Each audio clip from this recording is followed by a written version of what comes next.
ಮಾಜಿ ಸಚಿವರು ಶಾಸಕರಂತ ಶಿವರಾಮ್ ಹೆಬ್ಬಾರ್ ನಮ್ಮ ಜೊತೆ ಬಂದಿರೋರನ್ನ ಮಾತಾಡಿಸ್ತಾ ಹೋಗ್ತೀವಿ. ಸರ್, ಈಗ ಮೊನ್ನೆ ನಡೆದಂತ ಕೋರ್ ಕಮಿಟಿ ಸಭೆಯಲ್ಲಿ ನಿಮಗೆ ಮತ್ತೆ ಎಸ್ ಟಿ ಸೋಮಶೇಖರ್ ಅವರಿಗೆ ನೋಟಿಸ್ ಕೊಡಬೇಕು, ಶಿಸ್ತು ಕ್ರಮ ತೆಗೆದುಕೊಳ್ಳಬೇಕು ಅನ್ನೋ ಒಂದು ಚರ್ಚೆ ಆಗಿದೆ ಅಂತ ಹೇಳೋದಂದ್ರೆ ನಮ್ಮ ಅಧ್ಯಕ್ಷ ಬಾಯಿಂದ ನಿಮ್ಮ ಮಾಧ್ಯಮಗಳಲ್ಲಿ ಬಂದಿದ್ದಾನೆ ಗಮನಿಸಿದ್ದಾನೆ. ಅಧಿಕೃತವಾಗಿ ನಮಗೆ ಕುರಿತಂಥ ಯಾವುದೇ ಒಂದು ನೋಟಿಸ್ಗಳಾಗಲಿ ಯಾವುದೇ ಒಂದು ದೂರವಾಣಿ ಕರೆ ಆಗಲಿ ನಮ್ಗೆ ಬಂದಿಲ್ಲ. ಅದು ಅಧಿಕೃತವಾಗಿ ಬಂದ ಮೇಲೆ ನಾನು ಅದಕ್ಕೆ ತೋರಿಸ್ತಾ ಕೊಡ್ತೀನಿ. ಒಂದಷ್ಟು ಪಕ್ಷದ ಉಚ್ಚಾಟನೆ ಮಾಡಿರೋ ಒಂದು ಚರ್ಚೆ ಆಗಿದೆ ಅಂತ ಹೇಳಿ, ಯಾಕೆ ಕಾರಣಕ್ಕೆ ಉಚ್ಚಾಟನೆ ಅಂತ ಹೇಳಿ ಅವ್ರದ್ದು ಚರ್ಚೆ? ಅದಕ್ಕೆ ಅವರು ಆ ಪ್ರಶ್ನೆ ಅವರೇ ಉತ್ತರ ಕೊಡಬೇಕು, ನಾನಲ್ಲ.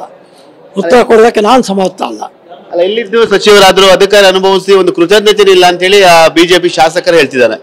ಕೃತಜ್ಞತೆ ಯಾರಿಗೆ ಇರಬೇಕಾಗಿತ್ತು, ಯಾರಿಗೆ ಬೇಡ ಪ್ರಶ್ನೆ ಸ್ವಲ್ಪ ದೂರ ಹೋಯಿತು. ಯಾರಿಂದ ಯಾವ ಮಂತ್ರಿ ಅದು, ಯಾರಿಂದ ಯಾವ ಮುಖ್ಯಮಂತ್ರಿ ಅದು, ಯಾರಿಂದ ಯಾವ ಸರ್ಕಾರ ಬಂತು, ಇವೆಲ್ಲ ಒಂದು ಯಕ್ಷ ಪ್ರಶ್ನೆ ಅಲ್ವಾ? ನನ್ನ ಮಂತ್ರಿಯಾಗಿ ನಾನು ಸೋಮಶೇಖರ್ ಮಂತ್ರಿ ಆಗಿದ್ದ ದೊಡ್ಡ ವಿಷಯ ಅಲ್ಲ. ಒಂದು ಸರ್ಕಾರನೇ ಬಂದಿದ್ದ ಸಣ್ಣ ವಿಷಯನಾ? ಸರ್ಕಾರ ತಂದಿದ್ದಕ್ಕಲ್ವಾ ದೊಡ್ಡ ಆಗಿದ್ದು. ಯಾವ ಕಾರಣಕ್ಕೋಸ್ಕರ ನೀವು ಒಂದಷ್ಟು ಅಂತರ ಕಾಯ್ದುಕೊಂಡಿದ್ದು ಅಂತ ಹೇಳಿ ಅವರಿಗೆ ಕೇಳಬೇಕು. ಆ ಪ್ರಶ್ನೆ ಉತ್ತರ ಹೇಳಲಿಕ್ಕೆ ರಾಜ್ಯಾಧ್ಯಕ್ಷರು ಮತ್ತು ಅವರೇ ಸಮರ್ಥರು. ನಾನು ಹೇಳೋದಕ್ಕೆ ಬಯಸೋದಿಲ್ಲ.